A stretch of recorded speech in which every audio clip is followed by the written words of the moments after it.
bakiwedde kubanga ebyawandiikibwa bigamba nti n'omuti gye gugwira gye guvundira. Naye tuleese amawulire amalungi olwaleero nti waliwo obulamu obutagwa obuli mu Kristo Yesu Mukama waffe.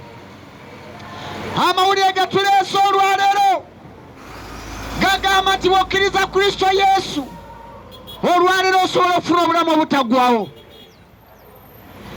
Abange eggulu lya ffenna Yesu yagenda kuteekateeka kifo, naawe olinayo ekifo kyo.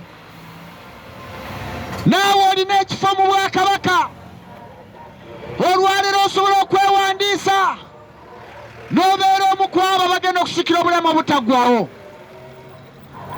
Bassebo ne bannyabo Yesu yagenda ateeketeeka ebifo. Agamba omutima gwammwe tegweraliikirira. Mukkirize Katonda era nange munzikirize. Mu nnyumba ya Kitange waliyo ebifo bingi. Singa tekiri bwe kityo nandibagambye. Neeraba ŋŋenze nteeketeeka ebifo. Ŋŋenda kukomawo. Yesu yagenda ateeketeeke. Agenda kukomawo bassebo ne bannyabo. Agenda kukomawo okutwala bonna abaamukkiriza. Agenda kukomawo okutwala bonna abaamusembeza. Abange erinnya lyo simanyi oba gye riri mu kitabo eky'obulamu. Olwaleero osobola okuwandiisa erinnya lyo mu kitabo eky'obulamu ng'okkiriza Kristo Yesu abeera omulokozi w'obulamu bwo. Yesu alokola. Yesu awonya. Byonna bye weetaaga biri mu Kristo Yesu. Tewaliiwo mulala abigaba, teri.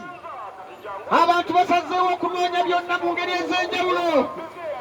Naye bassebo ne bannyabo njagala kubategeeza oba onoofuna obulamu okkiriza Kristo Yesu n'abeera omulokozi w'obulamu bwo. Buno obulamu bwa kiseera.